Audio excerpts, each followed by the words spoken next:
Hello, well, Matt, welcome to the pregame hangout here at Isekai Realms. We've got the Isekai crew. We've all been whisked away to another world, specifically the Forgotten Realms. It's good to see you all. So I told you that I had a thing that I wanted to talk about at the hangout, and that is I have this theory that Chris, that is the Chris in the Forgotten Realms, has trapped us here with his magic, and he is the ticket for us getting out. I'll bring this up again at the game at some convenient point. So if we find him, and I have a pretty good idea where he is, maybe we can get home. Anyway, teaser. Do you have to become friends with him or grind up his liver into a paste? Which of those two things are we thinking in terms of? We'll make that decision on the way. Got it, okay. Well, we can start being friendly. See how that goes. Depends on how much he tortures us along the way, I guess. Well, we were talking about how powerful second edition spells are, and you know, it's entirely possible that he unleashed a really super powerful spell. That was the thing in second edition. You could play wizards at first level. They had, 1 to 4 hit points, usually less, because it was random at first level. So they could take a hit from a dagger and go down in one hit. And they had one first level spell, one, that was supposed to last them all day until they could prepare more spells. Some people did magic missile. That was a mistake. The better choice was to memorize affect normal fires, so that when you encountered enemies in a cave, you could seal up the cave and then suffocate them with that spell. That's how you farm XP as a first level wizard. I am really looking forward to That's terrifying. It is. Also, once you're able to make necklaces of missiles, then what you do is you befriend a goblin tribe, learn some necromancy, and then just use the goblins as suicide bombers. This is an interesting theory you've got rolling. Doesn't seem like the goblins will stay friends for very long. Well, that's what the necromancy is for. Forever. Well, right, but you can do okay. Or enchantment. Don't believe me? Make a a saving throw, please. I mean, yeah. Look, wizards went from being really weak to really incredibly powerful. And it wasn't a big jump. It was like up to 6th level, you were pretty terrible. And then once you were at like 5th or 6th level, you became awesome. So once Fireball kicked in. Once Fireball.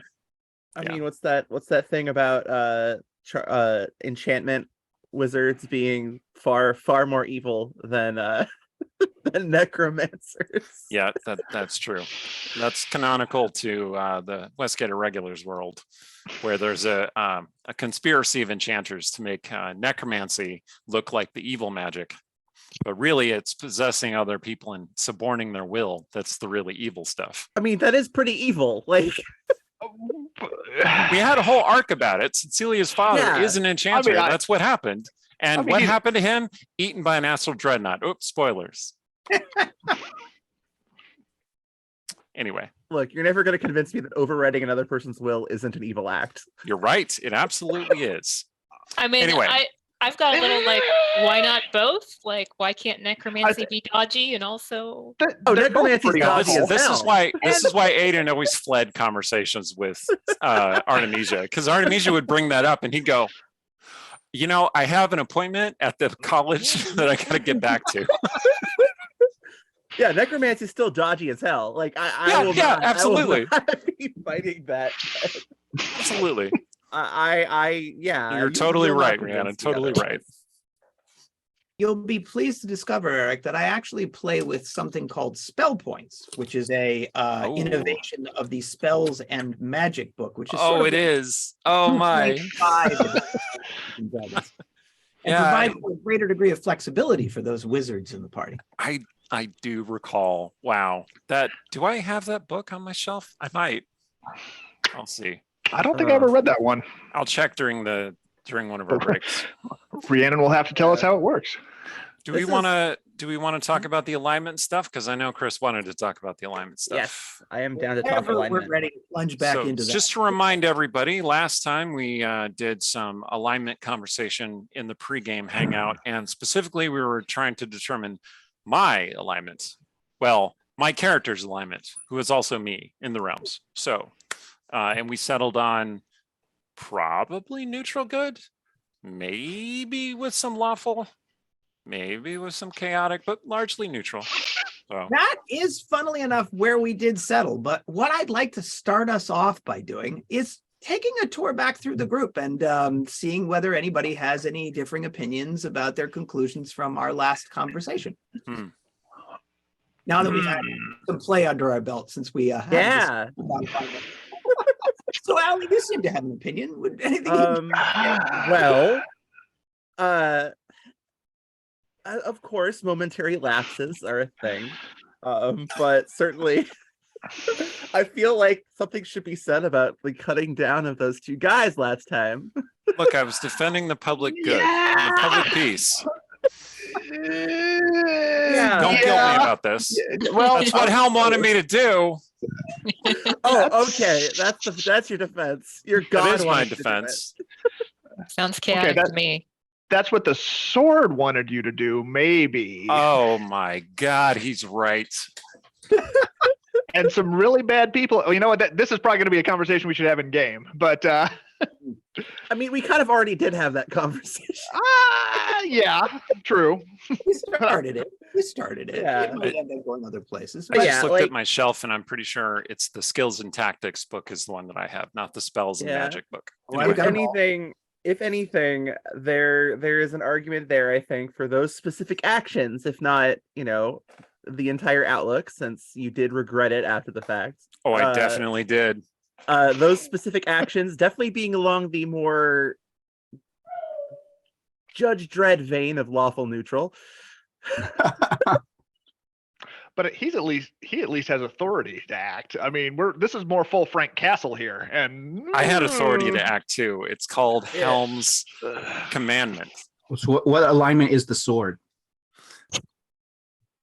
Good question. That is an excellent question. You created it, Eric. Any insights? Vindicator is not an intelligent weapon. Mm-hmm. As becomes clear if you read the Shadowbane novels, Vindicator aligns itself somewhat to the wielder. It's always lawful in alignment. That is true. But it's not necessarily good, not necessarily neutral, not necessarily evil, but it can be used by someone of any of those alignments. Lawful good, lawful neutral, lawful evil. See. Thank you Every- for sharing every- that with us. Every That- problem to a sword looks like a problem that needs to be think- cut, though. A neutral person can use the sword, can't necessarily access all of its deepest powers, but can use it. Chaotic person will be injured by touching the sword. Sometimes, Randy, problems for a sword can also be stabbed. Oh, good point. I would say though, was your alignment the only one we really settled on last time? Yes, that is The correct. only one we really talked about. Okay. Yes. Yeah. So We I should think we I- should talk about somebody else. Yes, I think I've heard a bit of insights around that topic. Suffice it to say that, remember, I've got a column for the group and a column for the DM's opinion. So, Fair. all right. So my next person on my list, and what I do again is I start with that person, get their view about their own alignment, and then chat with their friends, is Randy. So Randy, talk to us. Tell us your thoughts. What are my thoughts about myself? Yes, your own alignment on the classic D&D scale. Yeah, it would be neutral good. Sometimes dip a toe into chaotic good. Sometimes. Oh, okay. We'll get to you, Eric. We'll get to you. Okay. And So I want to did say you along the select line, I did learn that I basically I have ADHD and that leads me to be impulsive at times and like have things that come from my brain directly out my mouth and stuff like that, which comes across as chaotic. But I think the driving intention of my life is probably more neutral good. And is So- that your description thereof very similar to what Eric said last time, which is sort of like good for good's own sake, the goodest of goods, as I like to refer to it? Would that sort of like be your philosophy? Yeah, good for good's sake. I think that I try, I do my best to adhere to the laws and everything like that, but and trust the systems, the social contract and all that. But I don't. If there is a way to help someone that skirts those things, then that's what needs to be done, right? Sometimes you have to. Yeah, it's the outcomes that matter, and the. Uh-oh. Uh-oh. Oh Uh-oh. no. We Well, lost him on the Libertarian mattering sense, but there we go. Sorry, Randy, you blipped for a second. oh, we got your No worries. point. yeah. All right. So let us go to Rhiannon. Rhiannon, you know Randy fairly well. Yes. What are your thoughts about Randy's thoughts? Well, so I feel like this is sort of like a weakness of the alignment in general, is that I want a lawful that's not about laws on the books, but about an internal sense of morality. Because I would put Randy very much on a lawful in an internal sense of morality kind of way. But like you have the laws on the books issue, which sort of, Yeah. When you Well- say that, do you mean because he's very strongly tied to his moral code, or do you think his moral code is very organized? Because law is really about organization. I say this as a lawyer. I mean, probably the first one. I don't know. I don't know how organized his code is. So then, yeah, that doesn't prohibit him from not needing a lawful component to his alignment to have a strong moral code. Yeah. So would you say his assessment of neutral good with maybe a splash of chaos sounds pretty good to you? I mean, I would say splash the other way. That's the thing. I don't Splash read of it law. Okay. is particularly chaotic. Eric? You've advised See, him not to kill everyone. So Yeah. I think Rhiannon raises some pretty good points. Randy has a lot of like big out there energy, and he will be the Chaos Goblin if we need a Chaos Goblin, right? I think he's proven that so far. But I do think there is a certain amount of organization to his internal processes and the way he goes about life. It seems very very set, very like he knows what to do, what to expect. So I do think the neutral good is where I would settle with Randy, because one thing about Randy is that he always means well. Everything he does is always with good intention. He never means to hurt anybody. He never means to offend anybody. He's always trying to make people feel better and everything. So like I think the good is inarguable. Whether it's lawful, chaotic, or neutral, unsure. I would go with neutral because I feel like there's a mixture of law and chaos, and more or less in a balance. put you in the middle, which is fair. All right, so yeah.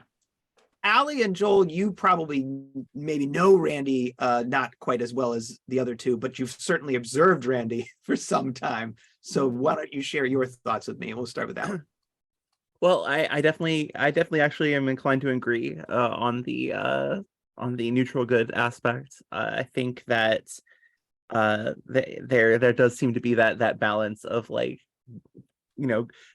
all of good intentions, good for the sake of good, trying to do the right thing with that kind of like law chaos axis kind of being, there's both there. I will note though that in stuff that I run generally, I do tend to allow that kind of interpretation of law as far as, keeping to your own moral code, like if you have a specific organized code that you abide by kind of thing. So, but in this instance, I definitely think neutral good is the way to go. Excellent. Yeah, I would concur. I think he comes down solidly neutral good. I mean, his own descriptor of the end result is what matters puts him pretty solidly in the neutral good camp. I get the impression that as long as following the law provides a good outcome, he would do it. But my impression would be that if the law, the fact that he said skirting the law might give us a better outcome, that sounds like, his priority is doing the most good. So that sounds, solidly neutral good. Excellent. All right, Randy, I think we have broad agreement. All right. Thank you. Thank you, everyone. That was very Rhiannon, tell us about yourself. I mean, good, yes.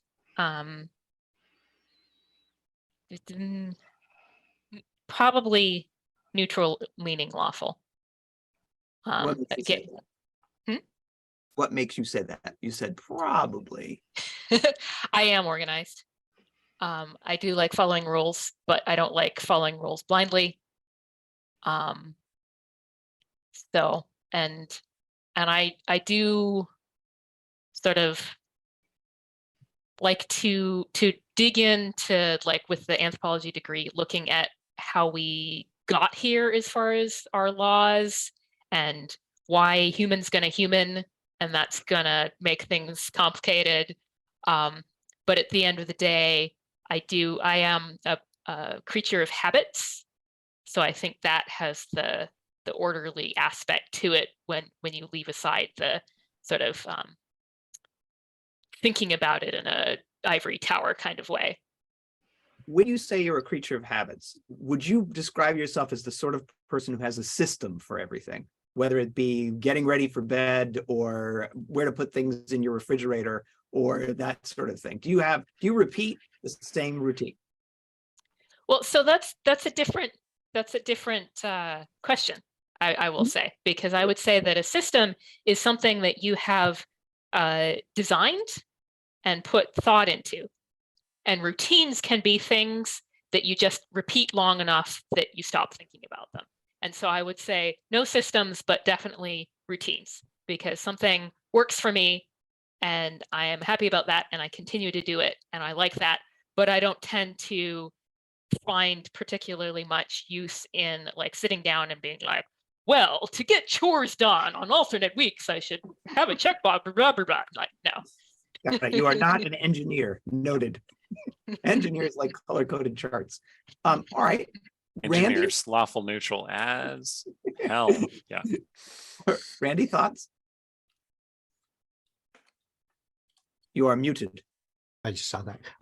I mean, Rhiannon knows herself best, and I think I totally agree with all of that. I think, like, sometimes when I would say, like, if we had to make up things, I would be like neutral, fun, silly, like, and like if there's an like, like, I'll go for the easy, obvious jokes and the, like, I'll be distracted by, oh, there's an opportunity to do something fun really quick, like in the even though, like, and I think this is also part of my ADHD stuff, like, it's super distracted, super like boop, boop, boop, boop. Whereas Rhiannon's would be like neutral diplomatic, like I feel like she would be like, this is not the appropriate time for that, and or would be the person to, like, smooth over whatever chaos, whatever trouble I just caused, kind of a thing.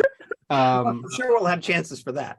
Yeah, so I'm not sure what, how that fits into the D&D alignment, but that's kind of how, yeah, I have a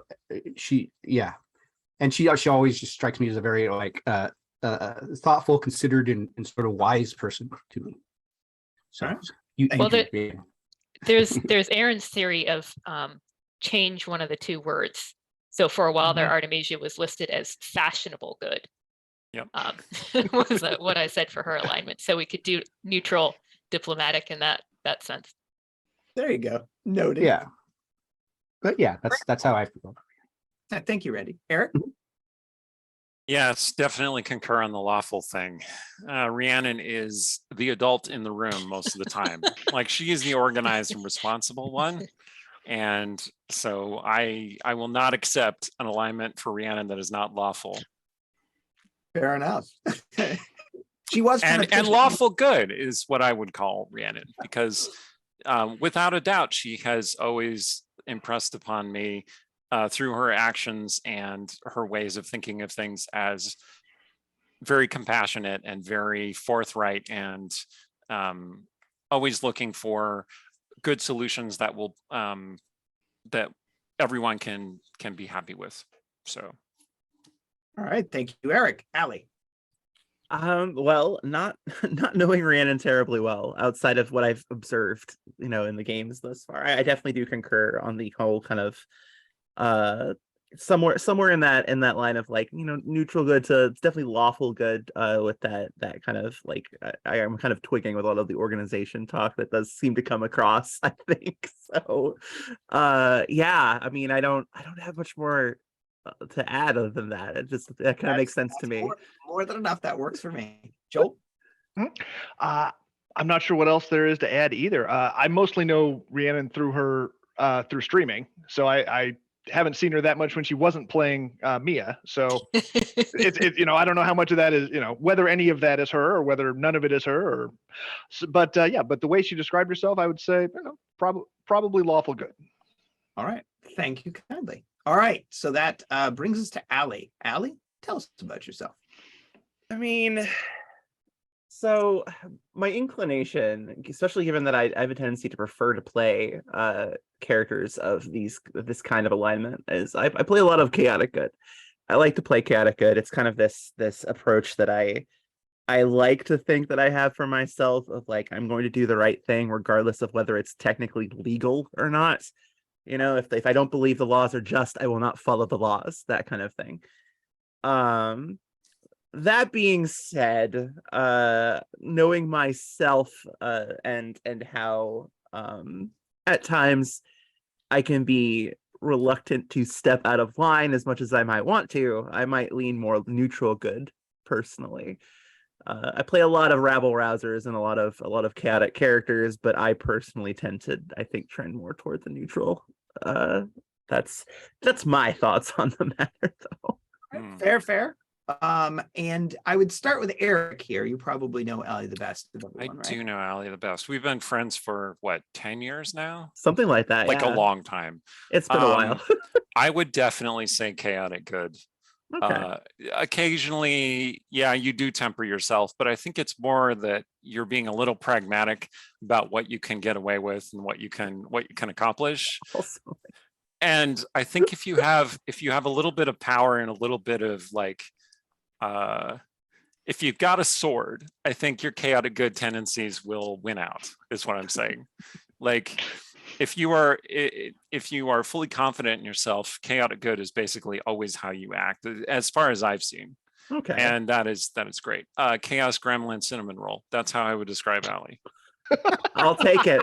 I'll take it. I don't know if I have that on my chart, but I'm thank you for pointing it out. Love it. Okay. So Randy or Rhiannon, anything to add there? I mean, I'll go.